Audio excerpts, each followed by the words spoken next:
Assalamu alaikum. Welcome to Dot Ball, episode number 18, the ultimate destination for all things in cricket. Whether you are a diehard fan of cricket or not, we have something to let you know. So enjoy our analysis. Here I am in the session. Here is my guest, Mr. Jayanto Bindu. Jayanto, how are you? I'm good as usual. How are you? I am fine too. So Bangladesh has lost the ODI series against Sri Lanka. So what do you think? What's the reason actually? It's the batting that let Bangladesh down. Bangladesh had very good chance to win the series, but they couldn't just because of batting.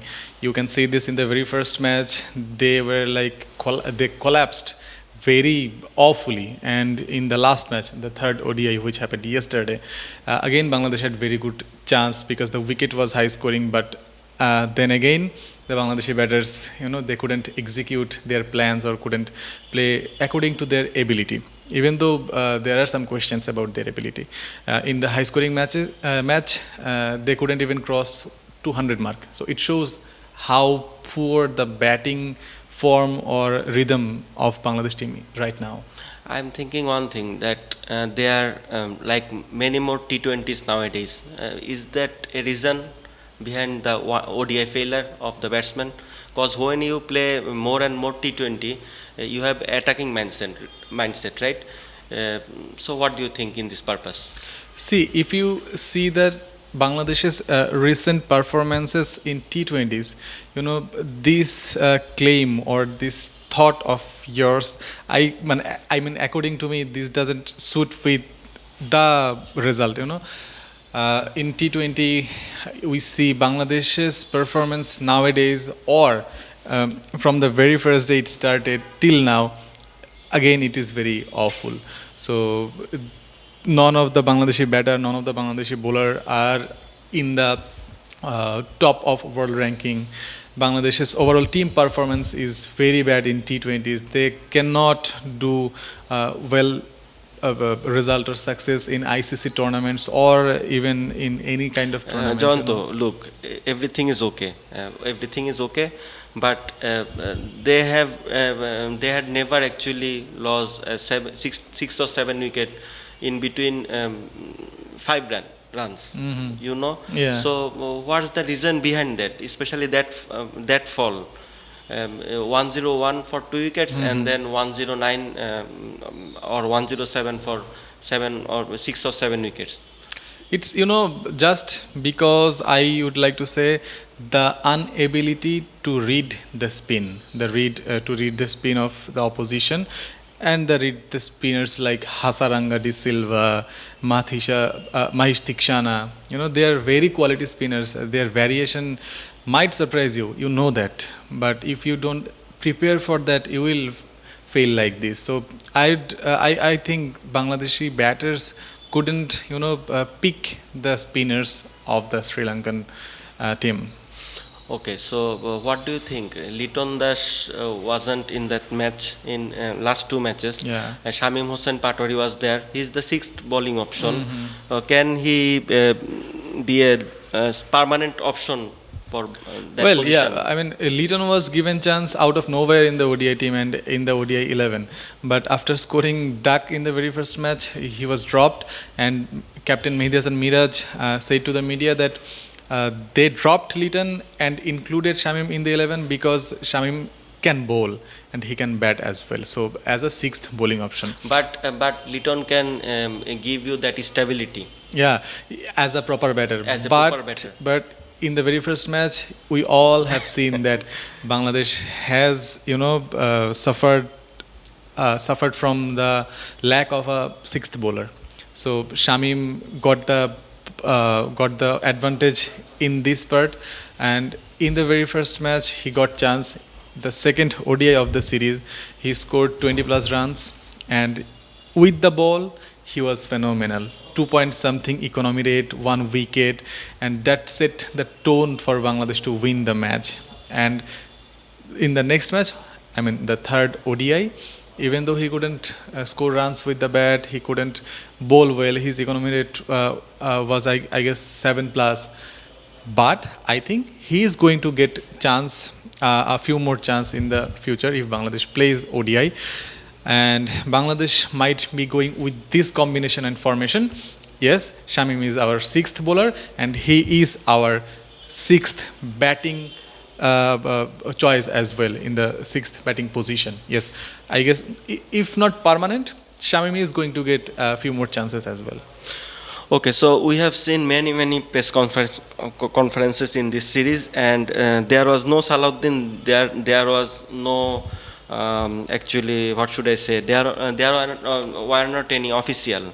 So how you see that total fact actually? Yeah, as you were saying, there were no person from the management. I guess this There weren't any like senior players or like that as well. Yeah, I guess this. I know I would refer this to responsibility as well.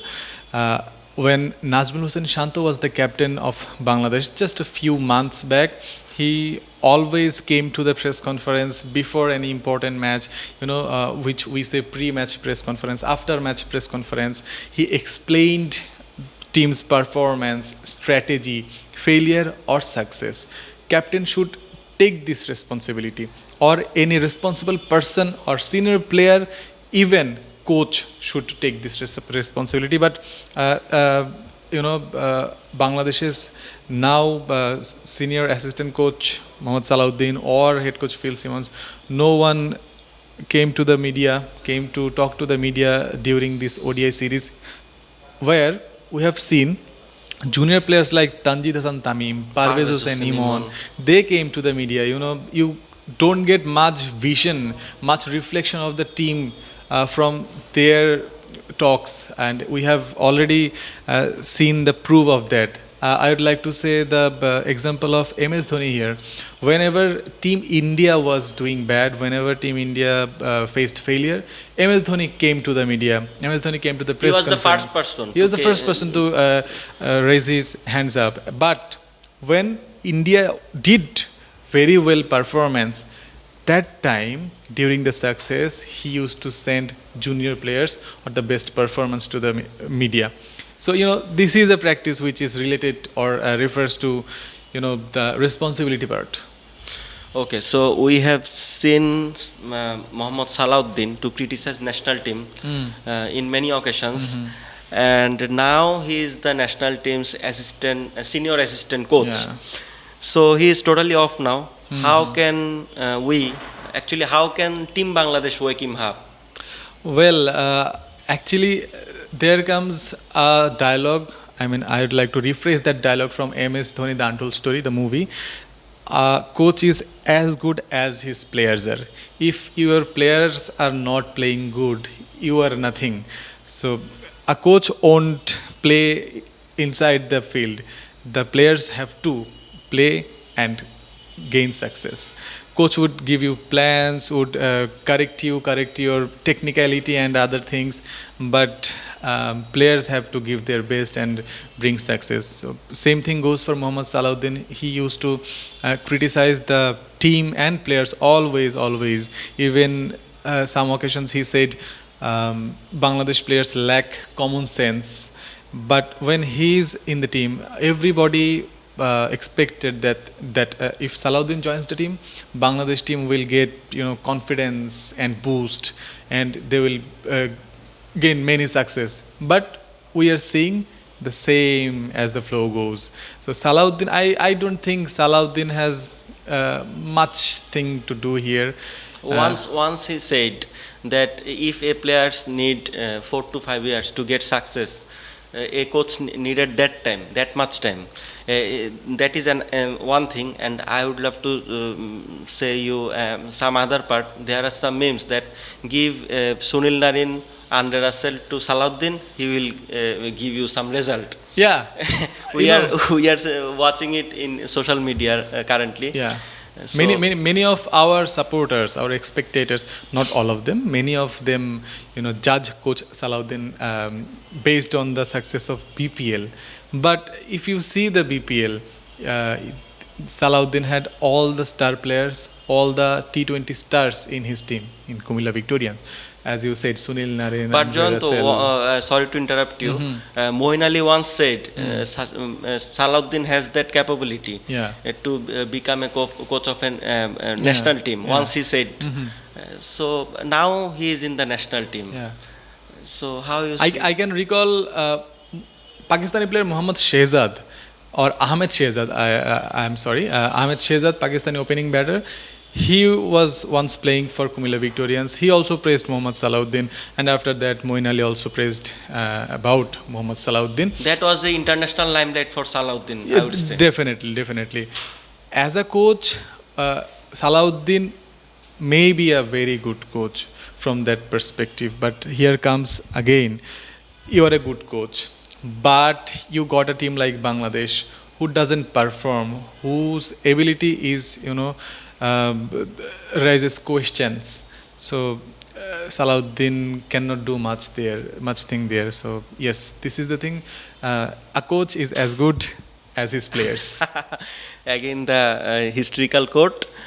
And I have some belief on Salahuddin personally, because I think if we don't blame this man currently, after 1 or 2 years we will get some results from him and his team. I have some belief actually. I don't know how much it will go. Yeah, I would like to add here another thing. As you said, Mohammad Salahuddin once said that coach should get 4 to 5 years to participate. At least he should get 2 years, I think. Yeah, and maximum 4 to 5 years to perform or bring success. But if you watch international practices about this matter, no team or no coach got this much time.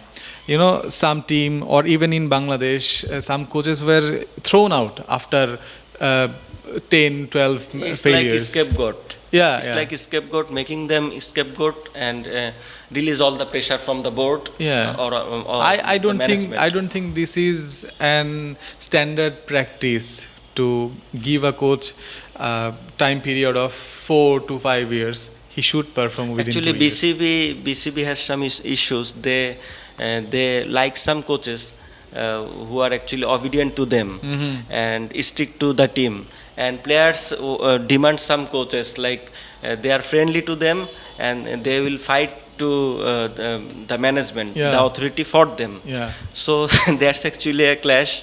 And Salahuddin is well suited here. He will fight for team. I am definitely sure he will fight for team, and someday he will get success. As I have also read in a newspaper that all the players of Bangladesh team now likes Phil Simmons very much because he is very soft-spoken person. He is very soft and he doesn't quarrel with the players. He doesn't keep pressures on the players.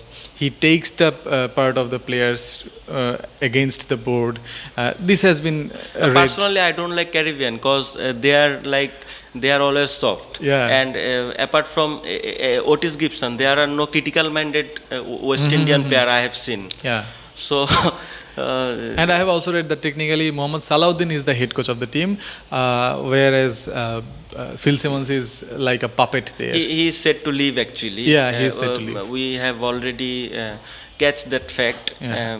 So so after that DPL incident a few months back, Tauhid Hridoy has get some runs. So how you evaluate his form? About this very first thing, or as you said, Tauhid Hridoy's incident in DPL, what he did and told to the media about umpire Sharfudul Ibn Shahid Sheikhat. So the thing is, the statements of Hridoy, the aggression he showed or has been showing nowadays, it doesn't match with his performance. Even though he has got 250s back to back in last 2 matches, but were those innings effective? Yes, one, we can say it was helping the team's cause. In the second ODI with Sri Lanka, against Sri Lanka, he scored 51 and Bangladesh eventually won the match. Okay, but then again, that innings of Tauhid Hridoy was very slow and his strike rotation is very, very poor. Strike rotation, that is important fact. That's the actually reason of failure in batting department. So say something about some state or like that? I have some statistics in front of me about the strike rotation percentage of Bangladesh players. About Tawhid Hridoy, in the last match, third ODI against Sri Lanka, he scored 51, and if I'm not wrong, he played 78 balls. Most of the balls he played dot balls. He couldn't rotate the strike. About Bangladeshi players, Zakir Ali's strike rotation percentage is only 38%. Mehdi Hasan Miraj, he has 39% strike rotation percentage, and Tawhid Hridoy's strike rotation In which is timeline? in, Last year or last 2 year? yeah, in recent phases. Okay. So, as I was saying, Tawhid Hridoy, his strike rotation percentage is only 43. In the very last match, we have seen a glimpse of that. He was chasing 286, very high scoring match. At that point, he went in the middle and was playing very slow, was playing dot balls, wasn't taking singles. In one-day formats, what do you do in the You middle have to overs? play single. You have to play single. You have to rotate your strike. Yeah. You have to build some pressure for the bowlers, for the fielders. Yeah. Then the game will actually change. Yeah. If you give dot ball and dot ball, even though if you hit some big shots, you will not create pressure to the bowler. Yeah. They will think like, okay, we will bowl and we will give some loose ball. We can be hitted, Yeah. and once we get wicket, their momentum will be break, and Yeah. eventually they will fail. This is how you play one-day cricket, na? The last game was very high-scoring match. Sri Lanka scored 285. Bangladesh had to chase 286, but Bangladesh got all out within under 200 runs, which shows their performance, especially their batting, doesn't suit with the modern day cricket. Always we have seen this in T20 or in ODIs, especially in white ball format. Bangladesh's batting performance or ability is very low, very low, very low.